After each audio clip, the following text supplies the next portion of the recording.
It's a whole different world that you live in when you have a child that has a chronic illness, has a heart defect. I was born with transposition of the great vessels, which whenever you are first born, you're actually born blue because you're not getting any oxygen. He was our first child, and you know, everybody worries when they have a child anyway, but you know, someone tells you your kid has a 50% chance of dying. It's devastating. So I had to have a couple of open heart surgeries when I was a little baby to correct that problem. They were able to do an operation to where he's able to live a normal life. If it wasn't for the research that the American Heart Association does, nothing would have been in place for my son to have that operation. To Lane, I feel like he had a completely normal childhood. He was not restricted in really any of the activities that he did. You know, I had an experience in summer camp when I was about probably 13 years old. You know, everybody was running up the hill and, you know, I seemed to be really lagging behind. And I got those stents placed, and the next thing I knew, you know, I could keep up with everybody. You know, I ran track, played basketball, football. He did well in football. He was a running back. And hooligan. He would just torment me nonstop. Oh. Getting into trouble, doing the normal teenage boy stuff that kids do. My dad was actually a heart patient as well.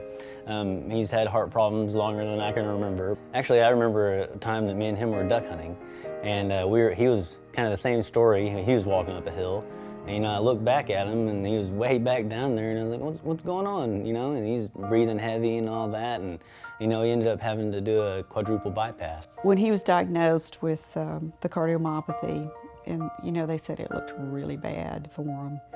And then he was able to have the bypass, which helped. He was 41 and I was pregnant with Grace. And you know, our hope was that we wanted him to live long enough for Grace.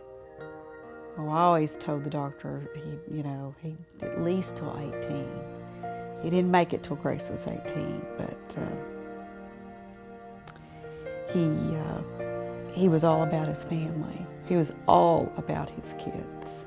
I ran a whole bunch of appointments with him with his heating and air business. And he just taught me everything there is to know about that business, about life, you know, girlfriends, you know, just everything that's made me the man that I am today. I was surprised when he did die. You know, I'm glad I had him as long as I did. We were married for 32 years. You know, they said it wasn't going to be a very long time that he had to live, but he lived, you know, 5 times as long as they said he would because of research, because of the American Heart Association. And it really gave me that opportunity to learn from him. You know, when his daddy died, he really took up the slack.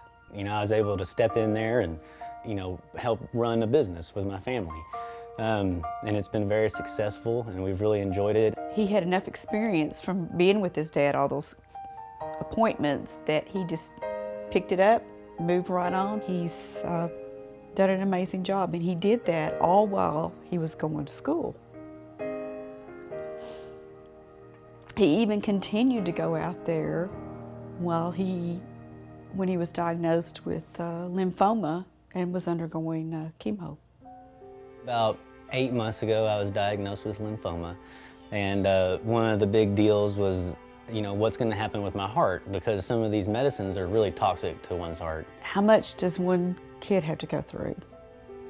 You know, you have heart disease, you lose your dad, and then you got to come down with cancer.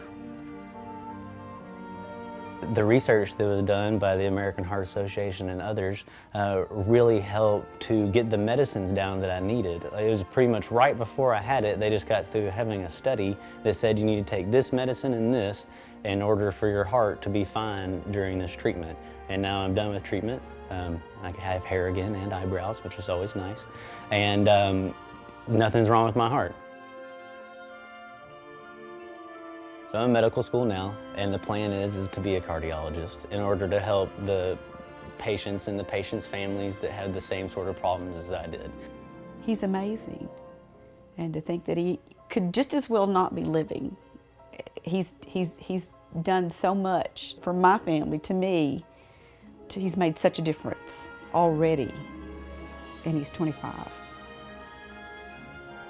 It's just wonderful to have so many people out there that understand where you're coming from and to really help you with your journey to remain healthy and productive throughout your whole entire life, even though you started your life, or one's life, with something that 10 years before I was born was a death sentence. But here I am today, and it's all because of research and entities like the American Heart Association.